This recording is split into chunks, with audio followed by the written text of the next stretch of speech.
আজকে নিরামিষ পটল পোস্ত করব। পটল নিয়ে নিয়েছি, দেখো পটলকে খোসা ছাড়িয়ে তাকে করে ধুয়ে নিলাম, নিয়ে লবণ অল্প তেল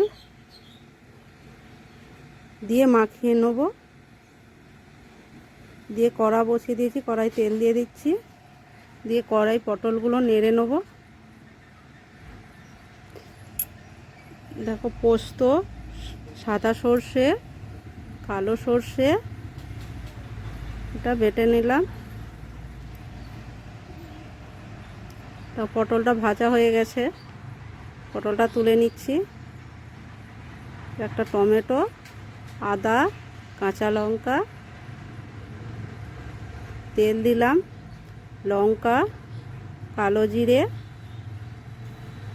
টমেটো বাটাটা দিয়ে দিলাম, ওটা কষে নিয়ে পোস্ত বাটাটা দিয়ে দিলাম, দিয়ে পটলটা দিয়ে অল্প জল দিলাম, দিয়ে লবণ